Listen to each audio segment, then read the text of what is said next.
at the Disney Movies with the Hearts. I'm Kelly. I'm David. And this week... Emil and the Detectives. I was trying to do a thing, but... Oh, sorry. There's nothing. Like, there's... Well, what kind of a sound are you going to make for a detective? That's not going to work. I see you. Yeah. Yes, Emil and the Detectives from 1964. Emil. This is the story of a crime, just as it happened, from its beginning, in the quiet little town of Neustadt. Okay, at the beginning of the credits, it literally said, Mill. But they all called him Emil. I know, but it's Emil, according to the credits. Yeah, great. So we definitely weren't correct about what this movie was about. I don't remember what we said, so... But we said there were animals involved, and there was... No, I don't think I ever saw a single animal other than the rat. Yeah, there was no animals involved at all. But... The mole. Was he an animal, though? No, but there was... I was going to say, I don't think animals were necessary, because... There was a lot happening in this movie. Yeah, there was a ton happening in this movie. Kelly hated it. No, I didn't hate it, actually. I was just looking at what you were going to say. It was... So obviously you both had never seen it. No. Or heard of it. I was actually surprised it was on Disney+. I was surprised until I found out that this is like the third time this movie's been made, and it's a book. The third time it's been made? Yeah, there was 2 other ones. Oh, I didn't know that. Yeah. Were they just other studios that did it? They were like in the 30s. Oh, jeez. Yeah, so this is a story as old as time.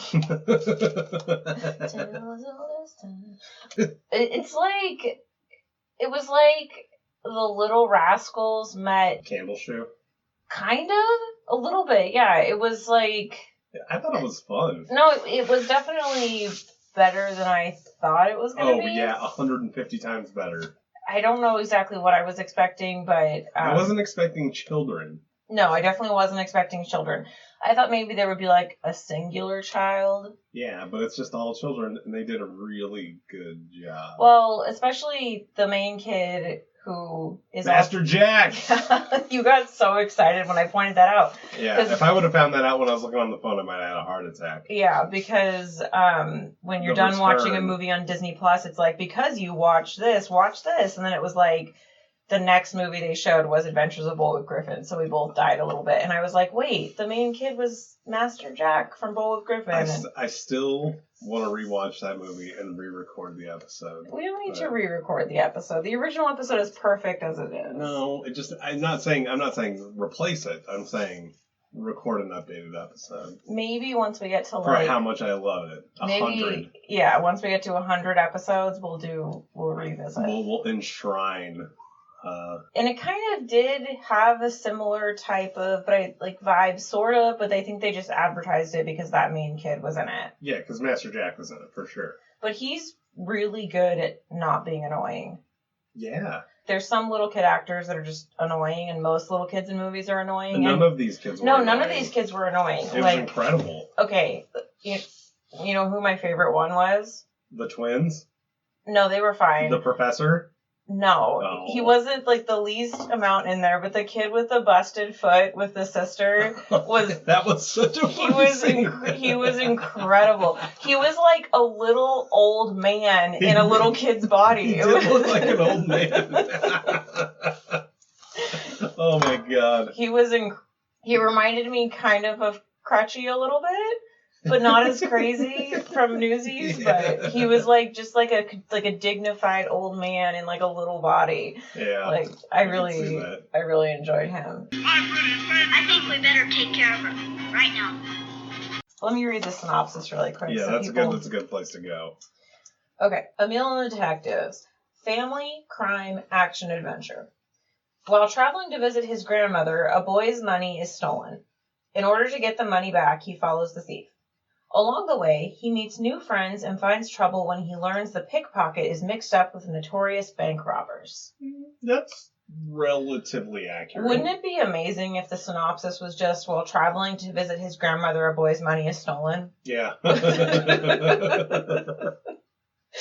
That would be incredible. Yeah, I mean, that's pretty accurate, I would say, yeah. I mean, other than he never really discovers the bank robbers bit, but until like, they're robbing the bank, but whatever. Did he get his money back? I would assume somewhere along the line they let him keep 400 marks to give to his grandma. Yeah. They kept talking about reward money, but no adult ever said anything about it, so we'll see. I think they just made that up. Yeah. Yeah. It's hard to say. So the director, Peter Tewksbury? TV director for sure. Yeah, Father Knows Best, My Three Sons. I've heard of My Three Sons. I know what that I've heard is. of both of them. But... And if you look through, he just was on a million TV shows that were like here and gone. And I didn't really know anybody in the entire cast. No. But like the guy, half of them didn't even have pictures. Right, but the guy who played the main villain, the Baron, Brian Russell. I mean, he had like I think the longest. No, Brian Russell was... Or not Brian Russell, sorry. Walter Slezak. Yeah, he was probably the most famous. Yeah, the Baron looked like he was a really famous actor just before our time. Yeah, because he had like a million things and they were all 60s movies, and so I'm sure he was... And he was on the Love Boat. Like, if you were an old person on the Love Boat, that meant that you were a really famous actor once upon a time. So I thought that the little girl who played Pony, she looked so familiar. I agree, and she was nobody. Well, she was in like the Partridge Family. And but she was super good too. I was No, like, she was great. I was really surprised. I was like, oh, you didn't really do much else, but why? No, she was super cute and really funny. Yeah, like, no, she did a really good job, I thought. She was one of my favorite parts of this movie. Well, and I really liked the part towards the beginning when she was with her grandmother. That's what I'm saying. She was really funny. Every scene she was in, she really knocked it out of the park, was the star of that scene, by far. Yeah, so I was definitely really surprised that more of these kids didn't go on to do more. It's kind of like all the kids in not Runaway Train. What is it called? the Witch Mountain. All the kids in Return to Witch Mountain. Oh yeah, how they just kind of fell off the face those of kids. the earth. Yeah, so those, and they were all good too. The earthquakes. Yeah, thank you. I think I said Runaway Train because that crazy car thing. Yeah. But I just don't know why. Maybe they all just got not cute as they got older. Possibly, but I don't know. Couldn't you see that happening to Master Jack? No, he's the cutest one. No, but as he got older, he could totally be really freaky weird looking. Freaky weird looking would be like the twins. Oh, dude, those kids look crazy.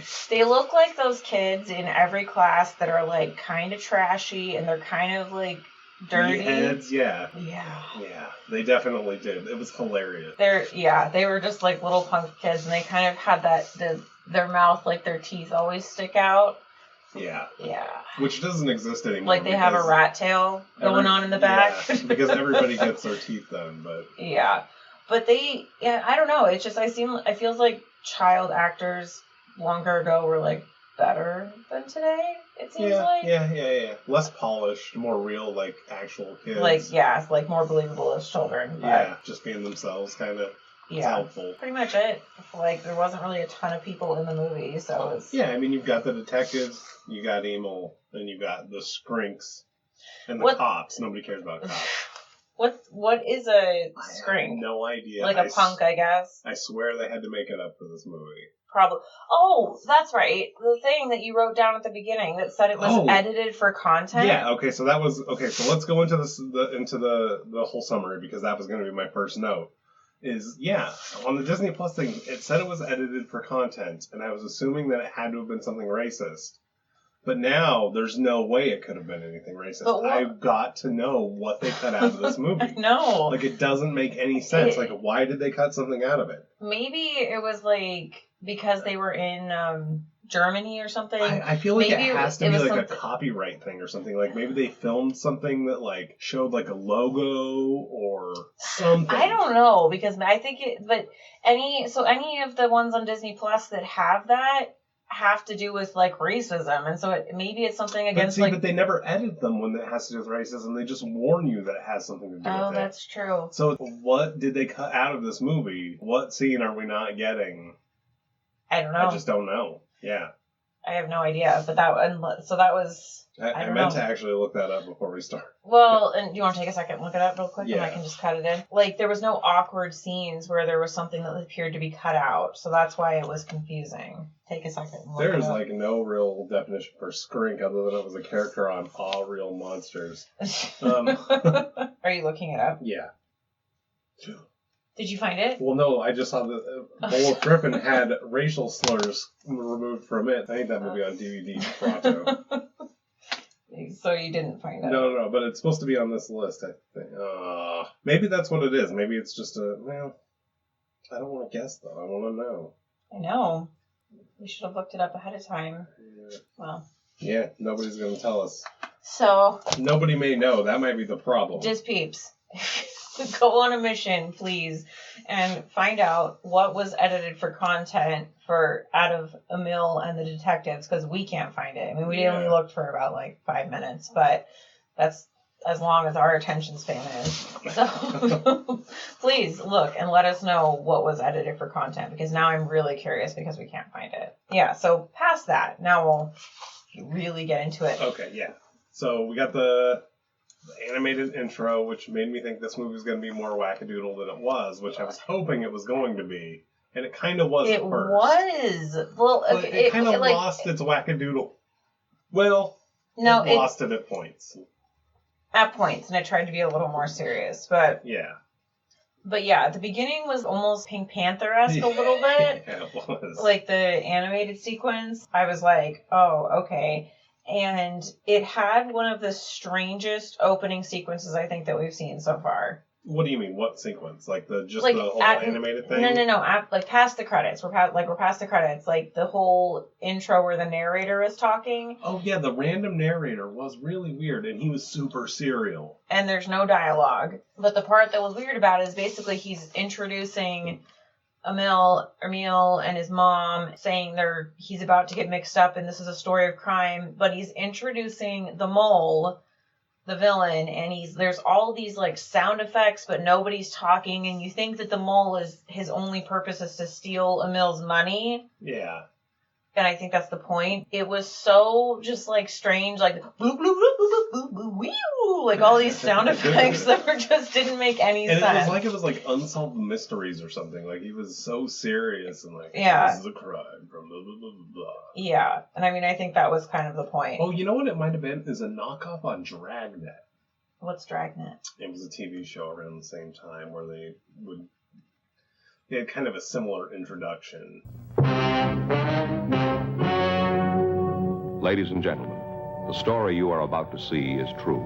The names have been changed to protect the innocent. Basically, they live in a small town, it looks like not that far from Berlin. Or, yeah, who knows how far, but Neustadt. Probably saying that completely yeah, we're both incorrect. Probably killing it, but... And basically Emil's mom is sending him on a bus to take 400 marks, which I don't know. That was what German money was called before they had the euro. Gotcha. Deutschmarks. Gotcha. And was taking it to his grandmother in Berlin. Yeah. And he's like, I'm like, why didn't you put that in his suitcase? Or just put it on him before you got out in public? Yeah. That was kind of a plot hole. What? No, it's not a plot hole. It's just she's dumb. No, I know. Yeah. But you got the villain, the mole, but his name is August Grundels. He's a fugitive. Grundeis. That's what everybody calls him, is Grundeis. Yeah, but he's a fugitive and expert at being inconspicuous in his giant checkered suit and his ears wiggling all over the place like he's got radar or something going on. And his wackadoodle, is that a bowler hat? Yeah, and it just he completely looks insane. He does look insane. And he sat on the front of the bus. What kind of a fugitive sits on the front of the bus? He's Charlie Chaplin-esque, going all over the place, so the bus leaves, and then he decides, and at this point nobody has said any dialogue still. Well, so yeah, that was and it's one of the weird things that reoccurs through this movie where it slows down at some of the points is where there's just no dialogue. But this first part I didn't think was slow. No, this part was good. This part was really good. Because you're just watching him spy on the kid and his mom and just hatch a plan on the bus, Yeah, because he sees nuns on the side of the road. Well, yeah, when the nuns get picked up, he's like, oh, take my seat. He doesn't say that. No. He just has them take the seat, and he goes back and sits next to the kid who's nobody sitting next to him. And then I think the first thing he said was jelly bean. Yeah, he was offering him a jelly bean. And then he goes through this whole routine of, like, popping the jelly beans in his mouth. Very comical, I think, to, like, just... And then he, like, had that one roll around his hat down through his suit all the way out his leg. I mean, he was just being a joker, just putting the kid at ease, you know? And then he really puts him at ease when he hypnotizes him with a clock with no face. Yeah, the old pocket watch. But don't you have to have a face on the clock to be hypnotized? Because isn't it, like... I thought that was the whole thing, was there, like... I just thought it was just an old trope, like, just the dumbest thing in the world. Well, no, it is stupid, but I think you're supposed to, like, the face of the clock needs to show in order for that to work. Okay, I didn't know that. I just thought you were supposed to watch something swinging. Well, maybe and that's suddenly it. You're like... Oh. I don't know, I've never been hypnotized. So he hypnotizes the dumb kid, and he kind of... And then he, like, very exaggerately pulls out his hand. He's like, let me go in your pocket. He molests the kid and takes the cash envelope. And the bobby pin. And the bobby pin, which made it even creepier. He might as well have licked that bobby pin for the way he did it. So let's see what we got in your pocket. Yeah. And then he goes up, while the kid's still sleeping, he goes up to the driver and he's like, let me off on the next corner. Back when you could, like, ask people to do human being like that without being like, we don't stop her. And so he gets off, and then... emergency vehicles come. I think they were fire trucks, and it wakes up Emil, and he's like feeling around on himself. He's like, "Oh crap! I lost. Like the money's gone." Mm-hmm. And he sees the stupid checkered suit dude running. He runs off the bus too. Yeah. So the bus driver's kind of like, "What are you doing? What are you doing? What are you doing?" And it's like, "Well, that guy got off. So what's the deal?" Yeah, I'm like, wait. And he's hauling this giant suitcase and this bouquet of flowers. This poor bouquet of flowers. The suitcase is as big as he is. And there's clothes kind of halfway out of it too. I don't know if you noticed that there was like a garment. It was the kid was kind of hilariously super well kept, but totally unkept at the same time. Like Master Jack was a good child actor. Yeah, no, he did really good, and he was younger in this movie by far.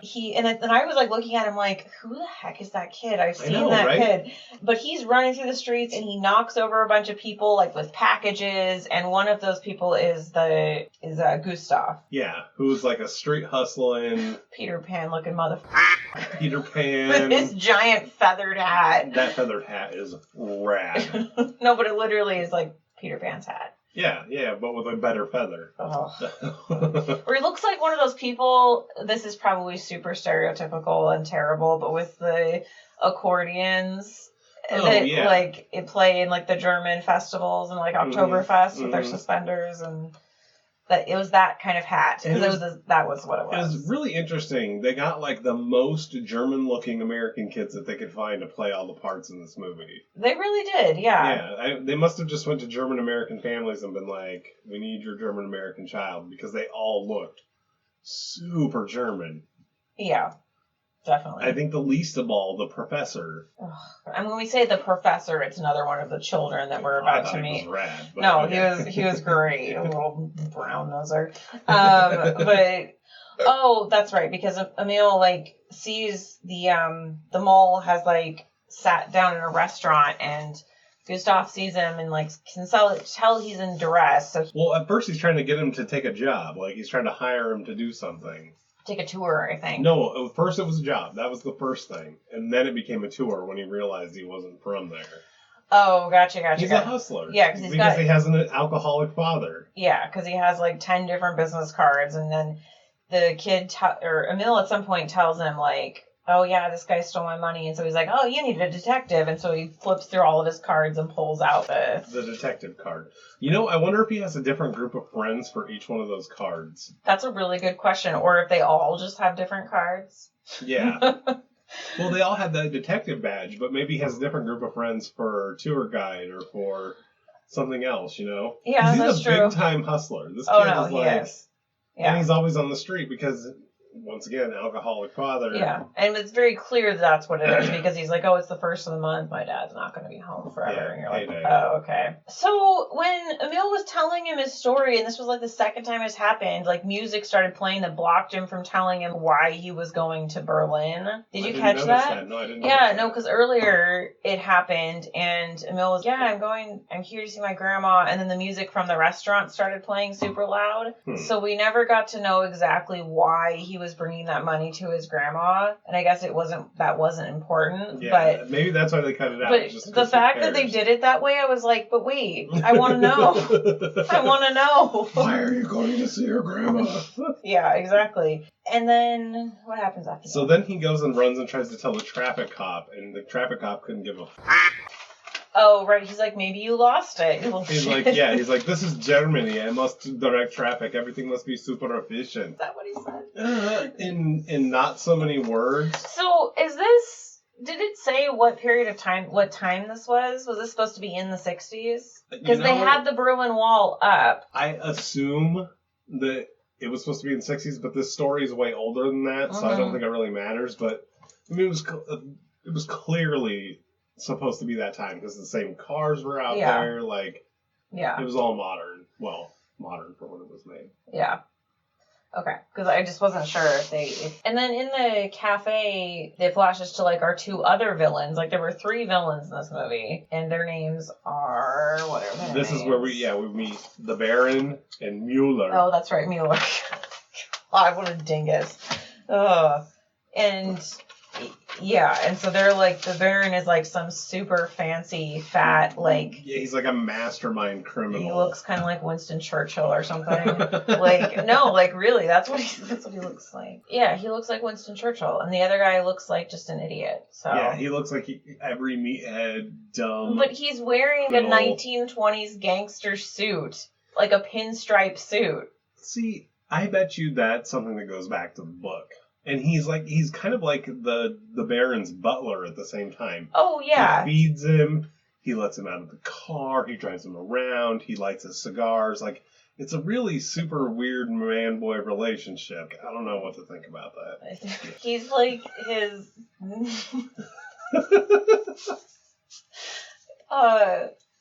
wow. He's like his, why don't we just say that you had a really funny joke that we cut out? He's like his, no, that's even worse.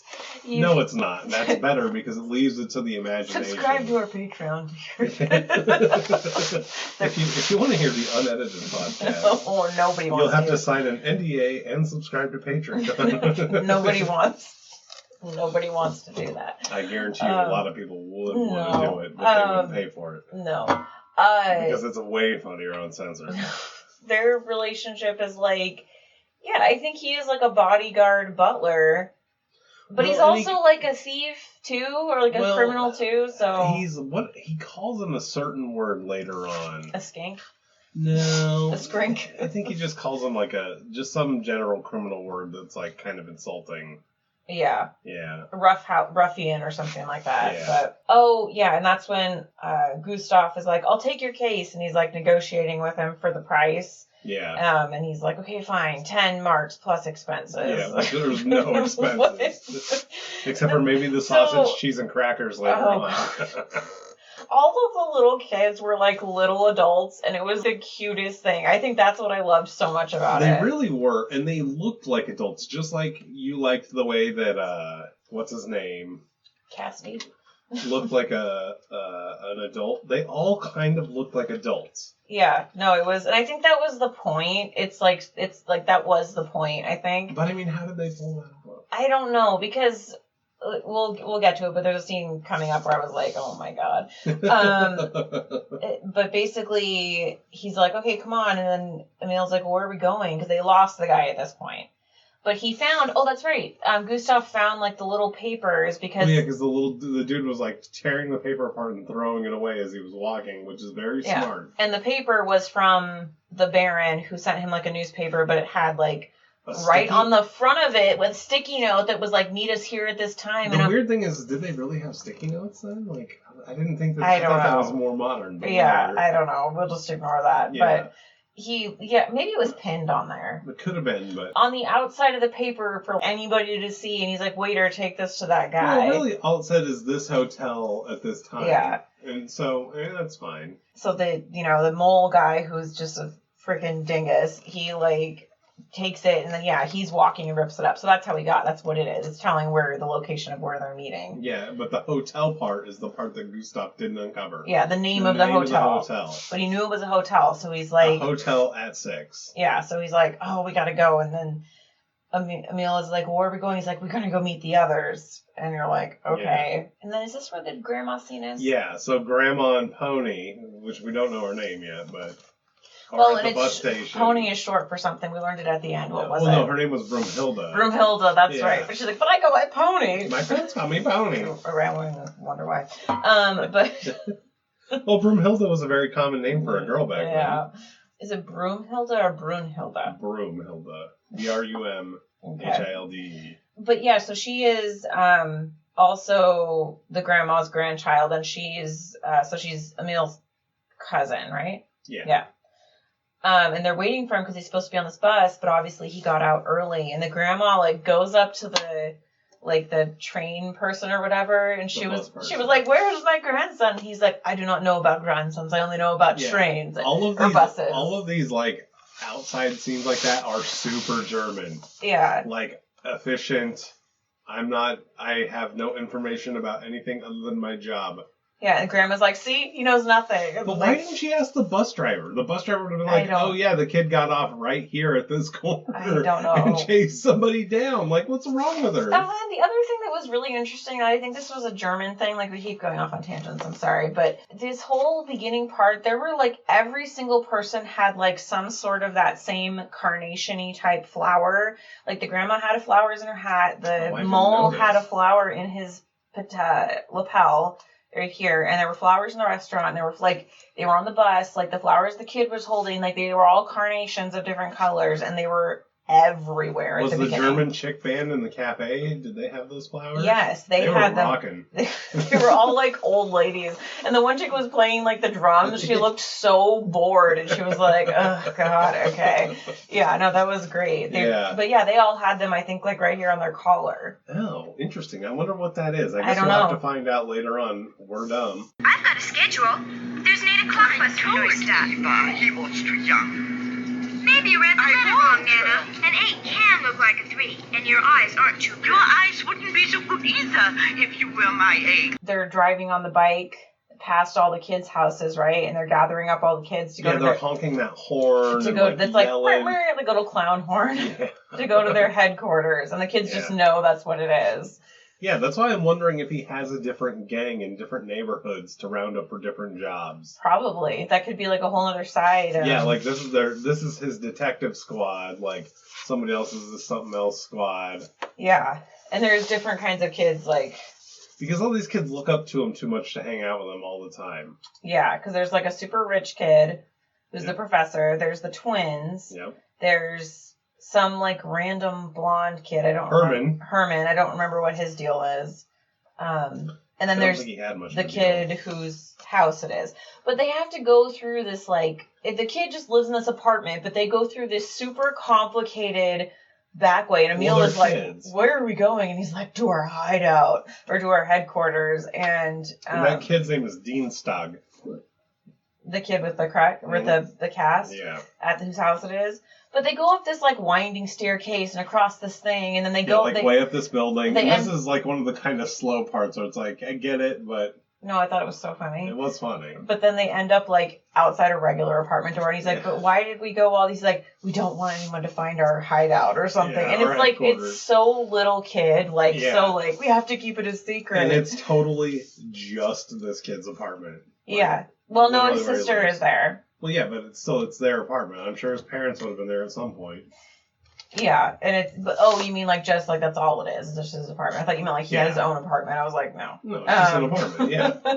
But yeah, he lets them in and he's like, is it safe? And he's like, yeah. And then they see his sister and Gustav is very concerned about the sister. And she's just like a super chatty teenage girl. Yeah, she's like on the phone and they're playing records back and forth through the phone. Giggling all the time, yeah. Yeah, and Gustav is like, you need to take care of her. And he's like, don't worry, I got it. Like, this kid who lives there who had the one who looks like an old man, he has like a cast on his foot and he's my favorite. He's only in the movie for a tiny bit, but he's so funny. Yeah. Emil is like, what should I do with these flowers? And he's like, here, I'll take care of it. And he just shoves them in a vase with a bunch of other flowers. Yeah. Like, don't worry about it. I got it. So then they make a plan, and all the detectives take off. Yeah. Emil has to hang with Dienstag because he's the client. He's not allowed to go out with them. Yeah. He's like, you're our client. Gotta stay here. Yeah. So, and they lock his sister out and start watching TV. That was one of my favorite parts of the movie. It was really funny. He's like, he goes in there, he's like, I'll take care of her. And he like walks up there and he's like, oh, so-and-so is downstairs. And she's like, what? And apparently she's on the phone with her old boyfriend, and the guy outside is supposedly her new boyfriend. Yeah, either Heinrich or Gunther. I don't remember which one's on the phone, but... And so then they get in there and lock her out, which was hilarious. At this, I don't know if it was this part, it might have been a little bit later, but when they're in there, the part that I noticed where they look like a bunch of old men is he has his, like, tie unfurled, and he's walking around with his hands in his pockets, and he's like, oh, man, this is too stressful, and the other kid has, like, his shirt unbuttoned, and he's, like, it just was a whole thing, and that was, like, where I was like, oh, okay. It is a little later, yes. Okay, gotcha. Because then we get the scenes of, everybody's going around to all these different hotels and their little foibles and adventures, and this scene was way too long. It was, but it was really cute. It was cute enough, but it was really long. The professor has, like, Jane Eyre held up to his face, and he has eye holes cut out of the front. That was actually genius. I really did enjoy that gag. And, like, the twins are, like, in bushes, and there's, like, these old ladies that see him, and he just, like, ducks down. It was great. And so then, after they do that, we get the scene with Herman and Pony at the door, because she hears him somehow. Yeah, because he has to go and deliver the note to the grandmother, so that she doesn't worry about Emil, basically. Yeah. And I don't know what kind of doors these are, but these were awesome, because he, like... Oh, the little half door? Yeah, because she, like, opens it, and she's talking to him, and... She was, like, being super smart, and she's like, who are you? Blah, blah, blah. Like, grilling him, basically. Well, she was super suspicious that Emil wasn't... Not super suspicious, but as soon as she saw this kid, she's like, oh, something's going on. Yeah, and she's a, quote, journalist. Yeah, well, she's a school reporter. She's a journalist. And her newspaper is called Pony Stable. No, that's her column is Pony Stable. That's what I meant. Yeah. Her column in her paper is called Pony Stable. Yeah. Yeah, which is great. And she's just ridiculous with her screams. If you don't tell me, I'm going to scream. Yeah. Don't tell me, I'm going to scream. Like, and then she kind of starts to scream-ish when... I don't remember what he tells her. That part was so funny. It's ridiculous. Like, it is really funny, but it is ridiculous. So then we cut after their little scene, to Gustav finds the dude, and he calls Emil and as he's calling him, the sister's, like, reaching her hand into the window to get to the phone. And they, like, discover it and, like, get it away from her. And, like, push her out. And push her back out. She's just, like, all mad outside. But then, it's so funny. Yeah, but then the best part of this scene was when Emil's like, oh, okay, I gotta go. It's go time. And then the brother calls, I think, the guy she was talking to. And she's still out. No, he calls. Oh, he calls. That's right. He calls. And she's still outside of the house, like on the freezing balcony. And it's clearly windy. So he opens the door just enough to hand her the phone. And she picks it up and she's like, and then he closes the window. And then she's like, oh, crap. I'm stuck out here. No, I thought she was perfectly happy. Oh, no, she was happy. Yeah. But it was funny because then she's like, oh, I'm just going to be happy sitting out here. Yeah, as long as she has the phone talking to a dude, she was perfectly happy. Yeah. And so they are leaving, or Emil is leaving, and then he gets picked up on a bike by Herman, the messenger. And that's where we see that Pony is following them. And this was so funny. She had a trench coat and like a Sherlock Holmes hat and some sort of candy pipe or something. Oh, I didn't see the candy pipe. Yeah, it was supposed to be like a pipe, but it was like candy or something. I don't know what it was. Do you think it might have been a pen? No, because it was like, it had a bigger part and it was looped in her chin and it was stretchy, like, it almost looked like Twizzlers, but it was black and like, I wonder if it was licorice. It might have been licorice, but it was Germany. Yeah, but it was really funny. I just thought the whole thing was funny. Well, especially how slow they were riding their bikes. It was hilarious. You would totally notice right away. Yeah. And she had a light that lit up when she rode, too, which was did she? You'd see it lighting up at you. Yeah, maybe. So then we cut to the hotel room of the tunnel plan tonight, where Mueller and the Baron are showing the mole the plan, and he's like planning it out and plotting it out, and they're like, oh, how fast can you do it? And he's like, oh, I dug that tunnel in 43 days. The Mueller's like, not 43 days, we have 2 days. Blah, blah, blah, Would you think they would have figured that out ahead of time? Yeah. But also, it was a really short tunnel. Basically, the tunnel he did before was underneath the Berlin Wall, basically. Yeah, and it was 103 feet, and this one's like 20 feet. Yeah, so that's why he's called the Mole. He's good at tunneling or something. Yeah. But yeah, so they're meeting, talking about the tunnel, and basically they're tunneling from an old building into a bank. And these bombed out ruins, which actually makes more sense, because it was probably a story from World War One. When the bombed out ruined building would have been there. That does make sense. And then the building was sweet. Yeah, but it was. So yeah, that made some sense. And then they follow the mole from the hotel to the ruined building. Yeah. And that's when Miss Sassy Pony Yeah. shows herself to the whole group and is like, "What are you doing here, Mr. Emil? Blah, blah, blah, blah, blah, blah, blah, blah, blah." And she just goes off on everybody all over the place. And Gustav's like, "Oh, hell no." Yeah, and the funniest part of this was he's like, Gustav's like, "Get rid of her." And he walks by her and there's this sound effect that was like, "Pew," and she was like, "Hey." Like, it was really, like, they threw in those sound effects very well. Yeah. It's like almost like a dramatic, sad music sound effect. It was like, wah, wah, but it was just a one note thing. And yeah, so she's going back and forth with Gustav, and she's like, "I don't have to promise anything." And like, yeah, she's very sassy, and it's very clear that she wants to get in with Gustav, but yeah, that's for later. And the professor, that was the other kid, was the rich kid was the professor, and he's just the proper one who's always... He's really smart. He's super smart, and he's using words that people don't understand, and he's like, well, the professor's like, "I'm going to go get the police." Yeah, so they get the cops. And he does not believe him at all. Yeah, he's walking around the room like, "There's nobody here. Like, you guys are just trying to punk me. Every year on the holidays, somebody tries to punk me." Oh, yeah, and that's why they chose this day to do it, was because it's a holiday, so the bank won't be open, which is smart. Yeah. It's a holiday weekend. It's probably like Memorial Day or something in Germany. And yeah, whatever that is. Although, like, every other country has, like, 800 more holidays than the U.S., but whatever. Yeah, and yeah, so the cop doesn't believe him, and then is this where they kind of all, like, Gustav and Emil are going to stay there, but everybody else goes home? Yeah, Gustav is like, "Okay, everybody go home, do your thing. You need to be back here at 8 o'clock in the morning. Me and Emil are staying here. Pony, here's the lie that you need to tell to your dad and your grandma." Yeah. He just plans it all out. Gustav is a super smooth character. I don't think we've really established how slick he is, but he's very polished. Yeah, no, he's great. He did a really good job. Yeah. He's kind of reminds me of Christian Bale's character from Newsies a little bit. See, and I was thinking... Or maybe more like the other guy, the Brooklyn guy. See, I was thinking that he was more like Candle Shoe. I thought he was a lot more like her. He was... Oh, you mean like Jodie Foster's character? Okay, I thought you meant like the building of Candle Shoe. I can't remember her character's name, so I'm just going to call her Candle Shoe. I don't remember her name either. But to me, that's the vibe I got from him, was that. Maybe her mixed with Spot Conlon from Newsies. Okay, fair. If they had a baby.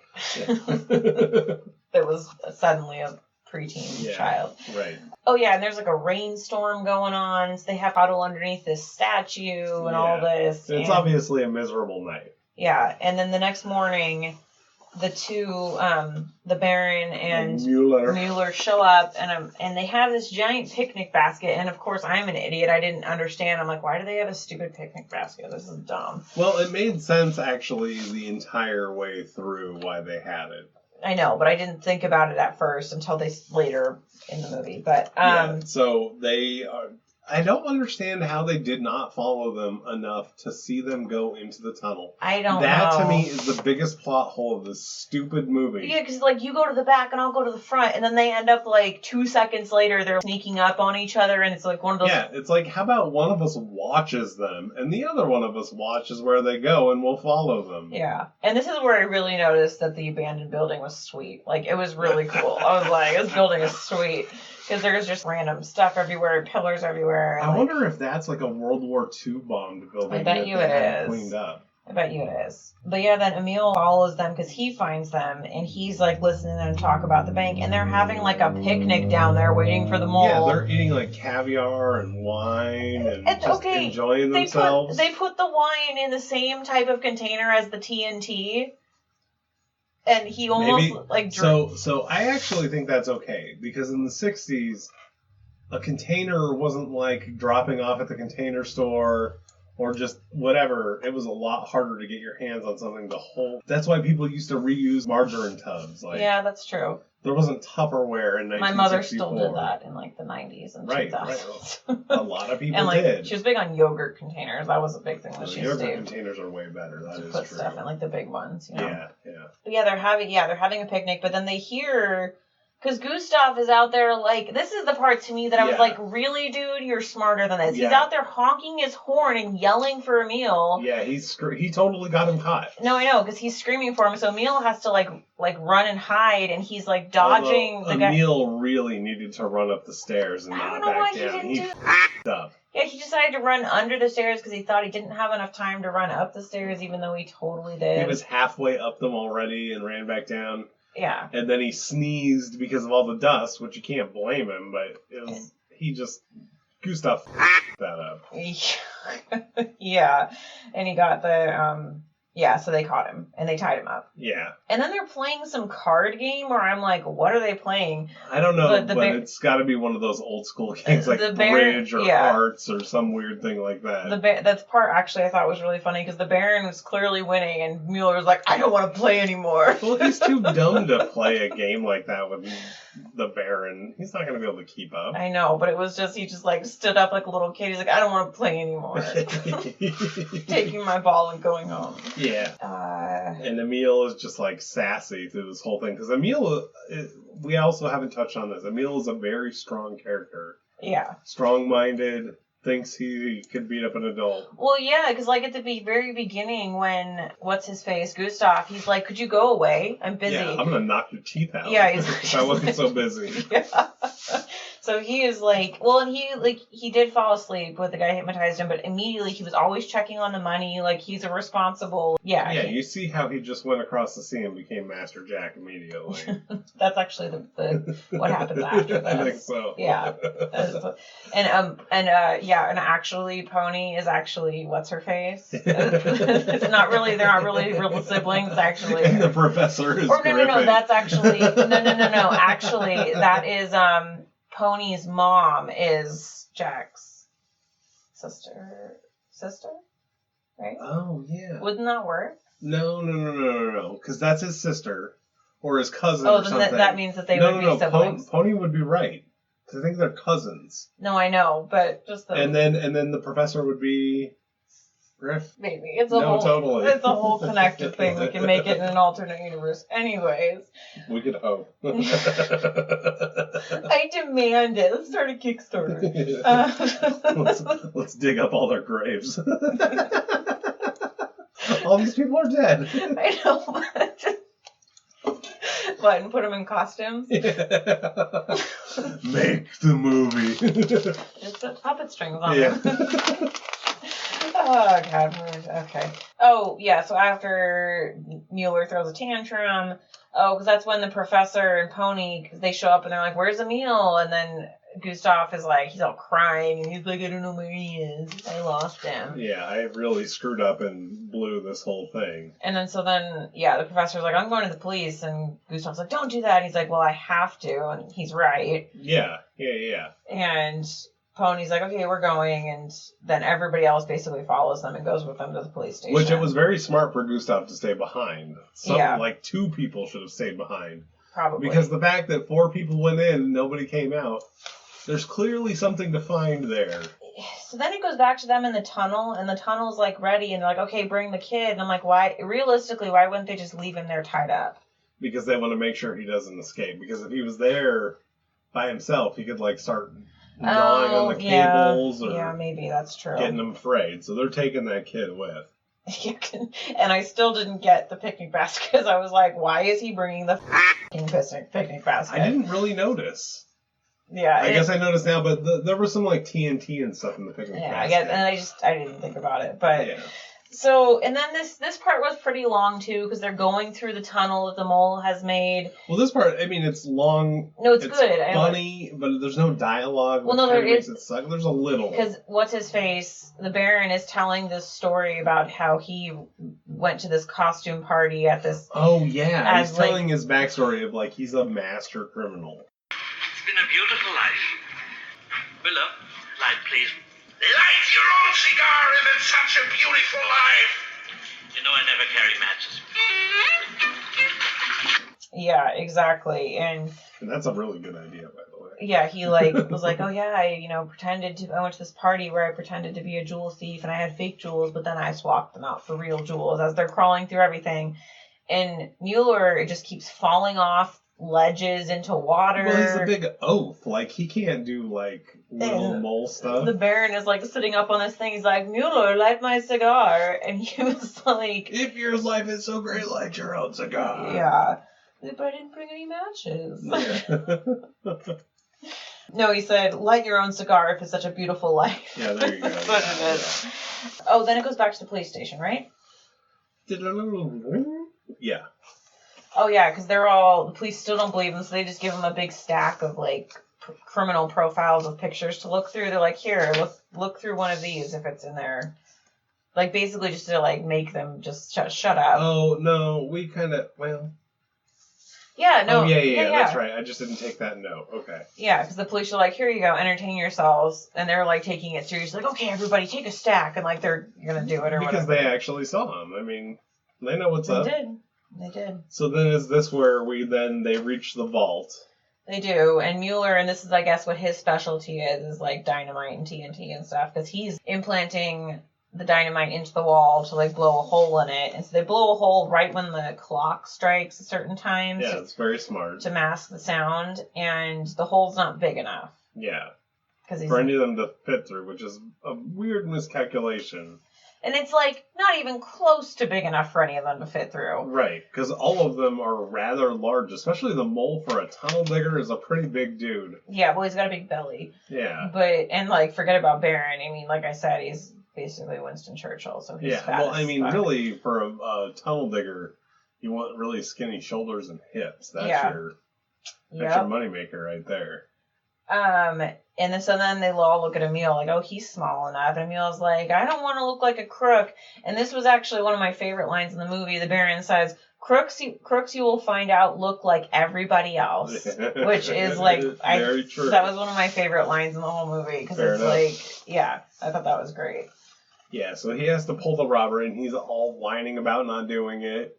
And they're the Baron is shining a flashlight and a gun on him. Yeah, because he's, like, trying to escape. He's shaking the vault door. He's running. He's trying to, like, dodge the flashlight. And it went on, like, a little bit too long, as these Disney movie things do. And then he's, like, sitting up against the next a stack of coins. And the Baron basically shoots, like, 6 inches from his head. And he's like, oh, yeah, I'll help you. I'll do it. Yep. He's like, go get those bags over there. And he puts it out. And then... At first, I was like, why is he cutting a big hole in the bag? But they're putting it all in the basket, which makes sense so they can, like, get away or whatever. Right. And so then I was like... taking bank bags to the car. I was like, oh. Oh. Gotcha. Okay. Even though I feel like if they were smart, they would have just hauled the bank bags in the basket as opposed to loose money. I think that would make it more bulky. I think this was to make it as least bulky Or they would have, like, taken the bags out, because they didn't even take all the money. They would have taken all the bags out and left them out there and then came back for the bags. So you're right. Like, if it's an abandoned building, that is one of the things you're right about, is that they didn't take all the money, which was like, what are you thinking? Like, you went through all that trouble. And this part was really funny. Like, the mole was, like, stuffing money in his, like, person. Yeah, it was in between his suit and his tunneling suit. He was, like, stuffing himself with cash. Drive by. That was basically what his horn sounded like. It was. Beep, beep, beep, beep. Oh, so then we go back to the police station again, because even after identifying the photos of the 3 criminals, the police are like, yeah, right. Whatever. But then Gustav does something super smart and calls the police station. Well, because he hears the explosion. Yeah. The first explosion. The first explosion. Pretending to be this chick's dad, who apparently is some fancy motherfucker. Because they're like, oh, yes, sir. Like, well, no, he was, like, freaking out or something. Oh, okay. I thought... Okay, gotcha. Because back in the day, freaking out actually meant something. It didn't mean you were off your meds and being a dick. Gotcha. And, you know, when we had decorum. Yeah. And so he's like, oh, okay, right away. And you don't know that it's Gustav at first. And then even... and right before that, Pony said she was going to call her dad finally. Yeah, and then she's like, that's my dad. So she gets on the phone and she's like, hello, Dad. And then it's Gustav and he, like, hangs up. And I'm like, oh, that was smart. Yeah. That was smart. And then, this is, like, the most messed up part of the movie. Oh, my God. They, like, the Mueller and Baron get out of the hole before the mole and... Long before, which is... A little weird. Oh, no, you know what's not weird about it? Is that they said, Mole, you have to take the kid. So that must have slowed him way down. Yeah, because he had to get him out of the hole up there. And because for the most part, Emil was kind of, like, dragging his feet all the way through the hole and all the way back out. Like, he was not complying. He was not being complicit at all. No. And so they fill in the hole so they can't get out, and they're going to blow it up with dynamite at the next clock. Or blow them up. Like, or blow them up. Both, like, hoping they were tunneling out and get blown up at the same time. Yep. Yep. Which it's weird to me to try and bury the mole. Because they'll just dig his way out. But that's what the dynamite was for, though. Like, it's still rude. Well, but they blocked it with, like, a metal grate so they couldn't get out. So that was also suspect, but whatever. Because it was just laying there, and they could have just pushed it out of the way. But then the kids are all watching, and they're like, we have to stop them from getting in their car. So the twins go and, like, I guess release the parking brake. This is one of the best parts. They don't. If you could see their little feet. They were pushing the car right into where it needed to go. Gotcha. Oh, because they pushed it. And even one of them might have been in there steering. Probably. Yeah, I'm sure one of... Oh, that had to be because you only saw one pair of feet pushing. Yeah, that's funny. And the twins to me were like the genius move of this movie. Yeah. It was great. And they were always dressed the same. And, and they looked so weird. Yep. Yep, they had that weird 90s kid face. Yeah. Or like older, but like, I don't know. Yeah. And so they're like, the Baron's like, you forgot to put the emergency brake on again. And he's like, no, I didn't. And they're like arguing, but then they're walking towards the car, but they steer the car into like a parking thing. Right into a no parking sign. And immediately there's an officer that comes up and starts writing a ticket. So they're like, nope. That's German efficiency they're like, for you. Nope, not going to go over there with this basket of money. Yeah, so they take a turn. And then we cut back to Emil dancing with dynamite. That wasn't Emil. Or not Emil, but Gustav.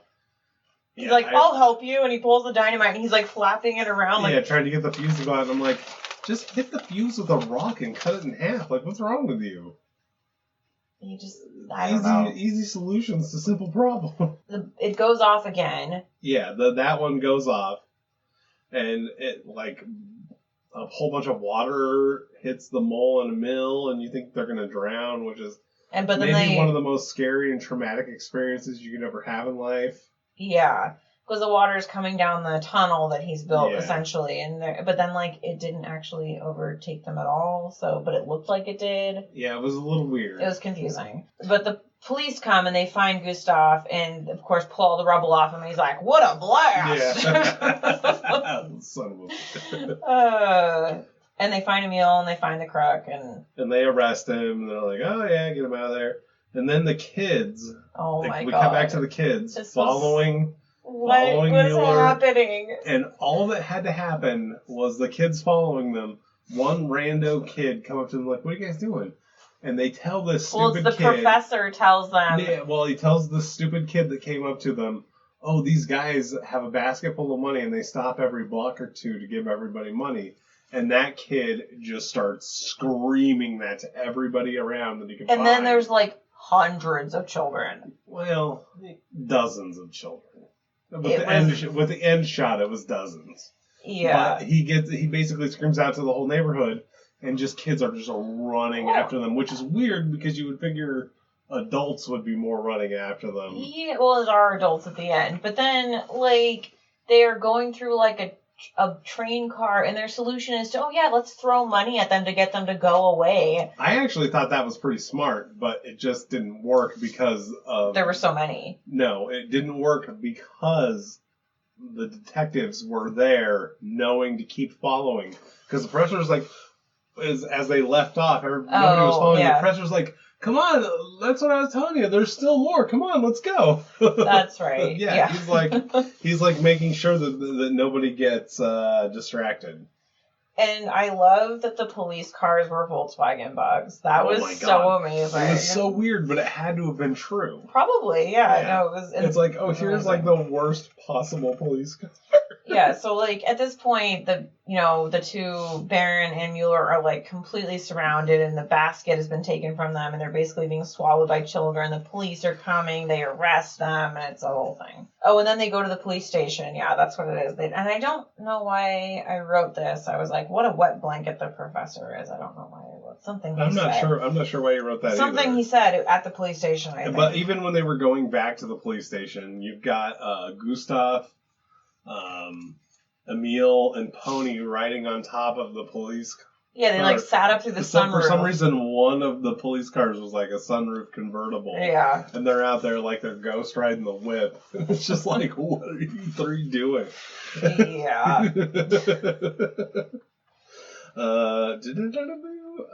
then they go back to the police station, they're taking their picture, and they're showing their little badges, their little detective badges. Right, and the Baron doesn't want to show his face, and he does, and then he's talking about writing his memoirs in prison. From a prison in the Alps or in Bavaria that has a good view of the Alps. Like, I'll make that arrangement right away. Like, right. It's just, probably. He's an aristocrat. Yeah. Like, rich people get their way even in prison. Yeah. And then... Oh. The detectives pile in that police car. Well, before that, though, before they walk out, Gustav is like, reward money, blah, blah. And Emil's like, reward money. And then Gustav and all of they just, like, leave, and he's like, oh, bye, okay. No, the professor was like, we did this for a set price. And he's like, it's a bonus. That's why I wrote what a wet blanket the professor is. Yeah. That's why. Yeah. But then they Emil is talking to Gustav, and Gustav's like, okay, bye. And like walks out, and like Emil's like, oh, okay. Yeah, he's miffed. He's like, I thought we were homies. No, but it's really because Gustav is waiting outside for him, because they're all that's when they all pile into the car. All the other kids, all the detectives. And Gustav is like, police car. Yeah, Gustav is like, I got one more thing to do.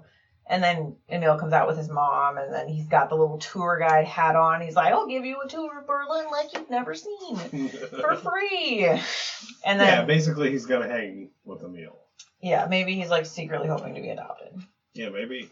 That's a good point. Have like a Brady Bunch situation with But that's Tony. The end of the movie. Yeah. And what a movie. Yeah. No, it definitely was a movie. It was a way better movie than it should have been. It really was. And, like, this is what all of these old movies are, like, charming and cute and fun. But not all of them. No, not all of them. I know. And I'm saying... But this one nailed it. Like, Westward Ho was awesome. Could have had, like... They had all those children they didn't really use. It doesn't even always have to be children, but, like, they could have... They could have made it good. Yeah, but anyways. But no, this was definitely... way better. What was your favorite part? I really liked the bus beginning that was quiet. Like, that was genius to me. I really, really thought that was genius. And as, like, just, like, as a second... With his whole Charlie Chaplin jelly bean scene. Yeah. And just it was just very interesting. Like, it was not something we see very often with these movies. And then, otherwise, all of the pony scenes, I thought were really good. She really stole Which her one parts. is your favorite of the pony scenes? The screaming one at the beginning. Where she's outside. I mean, she is just being ridiculous. Although, when she meets all the kids and is just being sassy, that's pretty good, too. Like, I was like, damn. And the grandma scenes. Those are, like, the 3 main ones that she has. Well, I don't know if they're the main ones, but those 2 are the ones that stick out to me. My favorite part is definitely when they go to the detective's headquarters with the kid with the cast and, like, his sister and that whole thing. You gotta get rid of her. And he's like, I'm on it. You don't have to worry about her much longer. And, like, it struck me as, like, the whole thing when they're going to the headquarters and, like, it's so perfectly little kid and they have those stupid badges. They're like, where's your badge? And he's like, the twins are like, that's mine, and blah, blah, like, just the whole thing, that whole sequence of, like, 2 scenes was, I thought it was amazing. That is an excellent sequence of a couple scenes. It really is. It was really good. I really enjoyed it. And then for music, all we had was the German chick band. Well, but they had so much, they relied really heavily on these, like, really wacky sound effects, like like that was what the whole opening scene that you liked was. There was no dialogue, it was just these sound, but then they still had them throughout the entire movie. They did. But there wasn't really there was no songs. And then our main character, Gustav. You mean Emil? I think the main character was Gustav. I put both. Yeah, I do too, but I still think that Gustav is the main character. Emil is the client. I think Emil is the main character. Gustav is like. I mean, they're both super strong characters. No, they were really good. I enjoyed both of them quite a bit. Yeah. Yeah, we had 3 villains, so really strong villains, I thought. The screens. Wait, what is it? The screens? No. Oh God, I wrote it down. I wrote it down, but I can't read my handwriting. Hold on. Not crooks. Boop, boop, boop, boop, boop, boop. 1 second. A skrink. A shrink. Skrink. It is skrink. This is going to be the weirdest episode of this podcast. No, it's amazing. And then, because we have Baron, Mueller, and Grunders, who is... the mole. He is so weird. Like, he is super weird. But, okay, he was also one of the most accomplished actors on this. Like, which makes sense. He stayed acting until the 90s. He was just a German actor, but nobody knows. Yeah. Yeah, so... People in Germany are probably like, oh my God, I love him. I love... But even Mueller was good. He was like a little, like... Heinz Schubert. Heinz Schubert or bust. Heinz Schubert, will you marry me? Anyways, but Mueller was actually good too, and the Baron was like the 3 of them had very distinct personalities, but totally. They all like worked well together. Yeah. And they hated each other. All 3 of them hated each other. And they weren't like so sadistic that it was uncomfortable. Because because he didn't even whip out the gun until the very end. It fit the tone of the movie. And it was just un-American, which made me happy. Like, I just liked that, the last resort's the gun, not the first. Yeah. All of the side characters, Pony Professor... So she was great. Pony, Professor, Herman, Rudolph, Hans, and then the kid with the cast that I can't remember his name. Said it earlier. He was my favorite, and he was in like the shortest amount of time. But Dienstag, thank you. He just looked like a little old man, and he was so cute. But Pony was really, really good. Yeah, so this is like just a whole great cast and crew of characters and. Well, they were so lovable, and that's why I was like, oh, it reminds me of the Little Rascals. Yeah. But like. I don't know. I enjoyed all of their personalities because they all had very distinct personalities put together. So the cinematography was very 60s. I thought it was very good. It was It was pretty good. And 60s Germany is so cool. Well, yeah. Like, there were so many cool, like, scenes and, like, cool buildings and cool cars. I was just like, wow. I was blown away. Okay, even the bus, like, the inside of the bus was so sweet. Like, those seats were so awesome. Like, yeah. It just harkens back to a time before we let the accountants run everything. That just, it's so much better. Yeah, no, it was, and like even that little like cafe he was in was really cool, and like just yeah, it was the cafe was super cool, by the way. Like, that was awesome. What was your biggest surprise or disappointment?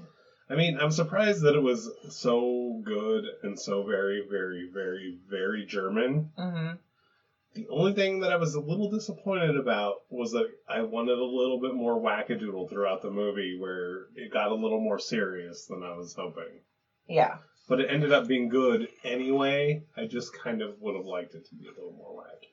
Yeah, no, it definitely, for me, it was way better than I thought it was going to be. Oh, yeah. Like, and there was no animals, which is disappointing.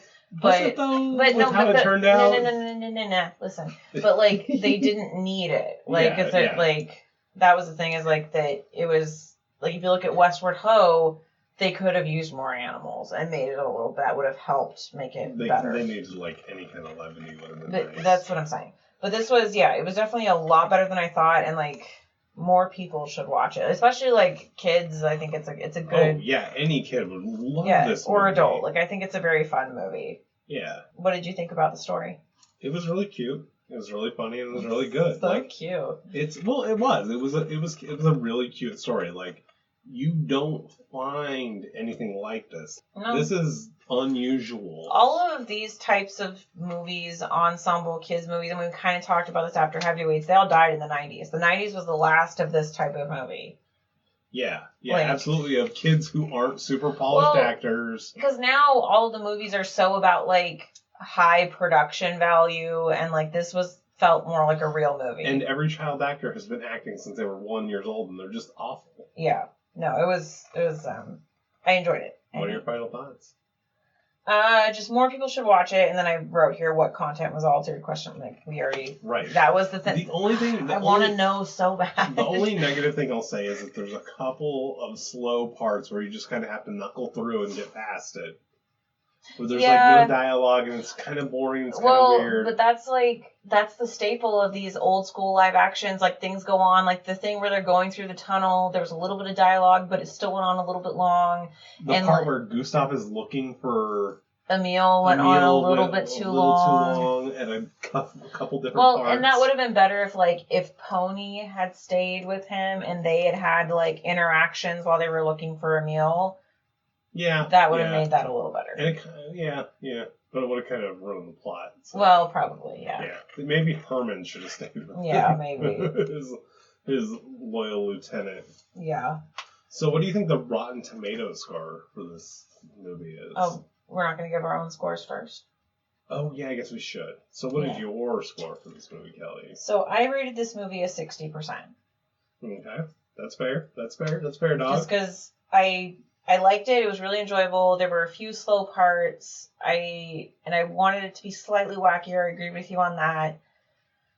And like I thought maybe it would be more in like the 70 range, but like I don't. Even though I really enjoyed watching it, I don't think I'll watch it again. Maybe once we have kids, we'll watch it. But like, that's about it. And they're not gonna want to watch it again. Like if I want to watch this type of movie, I'm gonna watch Full with Griffin. Or Candle Shoe. Yeah, but I still really like. It was an enjoyable experience. So I give it 64. Oh, okay. So that's fair. We're really close. We're right on step. I mirror your sentiments. Like I don't have anything to add to that. What do you think the Rotten Tomatoes score is, though? And there's no critic score. This is all just the people. I'm going to guess probably a little higher, maybe like a 77 to 78%. I'm going to go ahead and say I don't know what's wrong with people. Oh, is it like super low? It's 50. Who doesn't like this movie? What world am I living in where you're going to give this a negative review? But Tinkerbell gets like a 98%. I don't get it unless there is something huge that I'm missing, which I don't think I am, because I came into this movie ready to absolutely hate it. Well, yeah, we were like, oh, it's probably going to be like a duck solving crimes or something. Right, or just something awful. And Yeah. even the picture was just like an old man and a couple kids, and it was like, it just looked like it wasn't going to be good. Yeah. Well, and actually, immediately I was like, oh, wait, actually, this is going to be great. Because that opening credit sequence It did help. actually might have been like one of my favorite parts. It really did help. Was That's really what I'm good. saying. So like, that all the way to the bus. So 50%. I don't understand the 50. Like, I get R60 and 64, like, just kind of, even keeled. It was a good movie, but you're not going to, like, throw it as a great movie. Yeah. It was an enjoyable watching experience. I enjoyed it. Half of the people calling this negative. Yeah. And the length was good. It was an hour and like 40 minutes. That was like for this story and everything. Yeah, it was perfect. That was like, if they probably could have, even if they would have sped up, they could have brought it down to like an hour and 35 minutes. And that would have been like perfect. 35, 33. Yeah. Would have been really nice. We're not film students, by the way. Definitely not. Oh, man. Okay. Okay. It's about that time. It is definitely that time.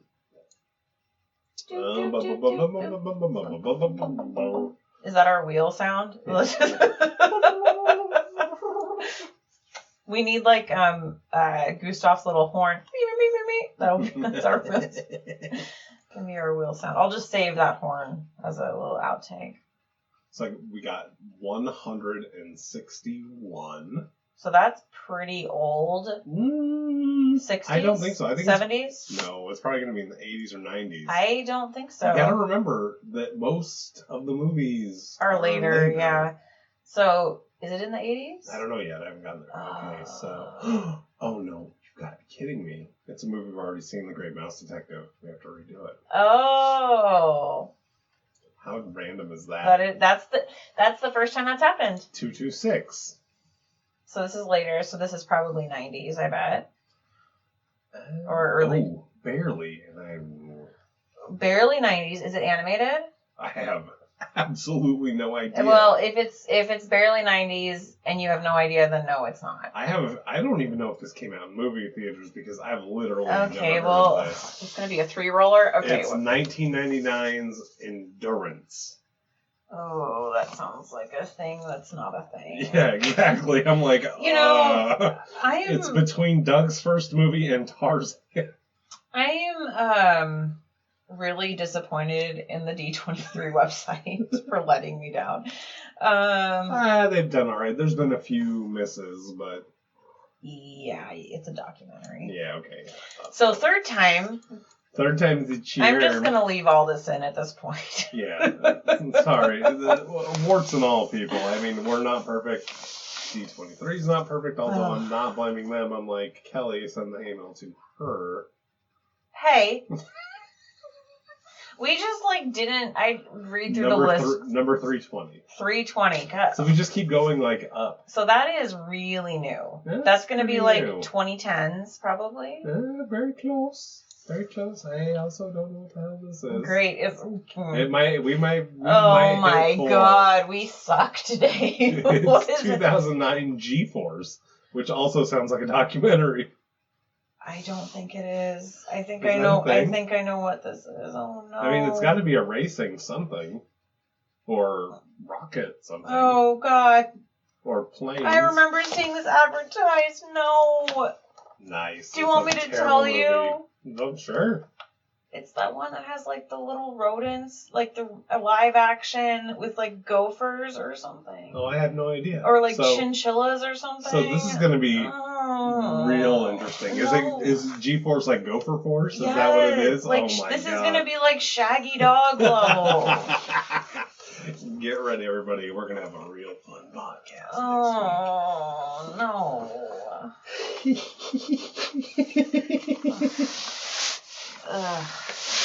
gross. I guess we have to get it over with. Yeah, so. yeah. You can't really be upset. It could end up being so. Okay, it could be really funny. I don't honestly really know what it's about. But when you said that, I just remember seeing the trailer with like these, and it was like right around the same time that Kia had all those commercials with the freaking with the Kia Soul. With the hamsters, and so they might be hamsters, but I feel like they're like chinchillas or something. I think if it's G, they have to be gophers. It's probably, I don't know, but I just remember seeing it advertising, being like, God, they're making some really bad movies right now. Yeah. Like, it just looked really stupid. But I don't know I don't remember what it's about. Though. Fair enough. So you think racing gophers? Well, no, I thought racing or rockets or airplanes because of G-force. But if you say it's about runs, I'm going to say it's gophers, like, that are a force trying to fight evil. Like... It's like Chip and Dale meets gophers. What if they're like government gophers? Like they're like a secret unit of the government that they use. No. And then now you're going full Shaggy Dog. Okay, no. Listen. What's the name of that guy? Oh God, he's got like white hair and he's in Mad Men, I think. God. Not the guy from Back to the Future. No. Not Christopher Lloyd? No. Okay. But he always plays kind of a serious character, and he plays military characters I know who you're talking about, but I don't know. And he's going to be on the phone. He's going to be like, I got the president gophers. You got to go. They're going to bomb the Golden Gate Bridge or something. And, like, you got to save us gophers. And it's going to be one of those. You know what I'm talking that type of movie that's completely ridiculous? Yeah, that's what it's going to be. Ew. That's my prediction. All right, so if you want to follow us on social media at the Disney Movies with the Hearts, you'll find us on whatever platform you like to use. Shoot us an email at thedisneymovies@gmail.com.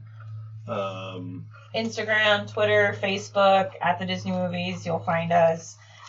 Please leave us a review, comment. Those are always super helpful. And please send any questions you have to our email. Or on our Facebook, and we'll answer them on the next bonus episode. Yeah. So. We absolutely will. Yeah. We'll shout you out. Oh, and please, seriously, if somebody can find what the altered content was for Emil The Detectives, I really want to know. If you saw this and you know it was cut out, the internet clearly doesn't know. Well, so but we looked for like 5 seconds. So. It should have come up on the first page. Yeah. And it didn't come up on the first 3, so. Yeah. Interesting. That's it. Yeah, in the meantime, this has been At the Disney Movies with the Hearts. I'm Kelly. I'm David. Bye!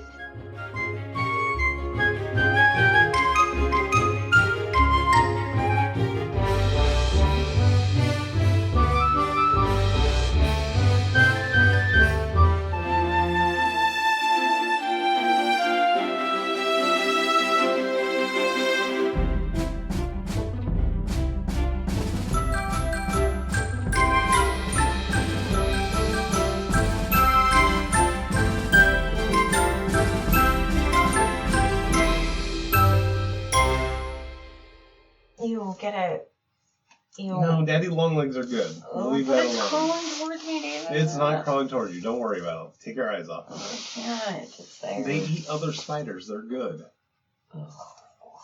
We probably will need to spray the podcast studio again. He's coming over here. Get him at least away from me. Thank you. I didn't necessarily want you to kill him. I just didn't want him. Right now, he's probably going to crawl on the floor on my leg. He's not. They're very... Daddy Longlegs are very gentle creatures. I don't care if it's a gentle spider. It needs to, just be gentle somewhere else. It has no interest in you. Okay.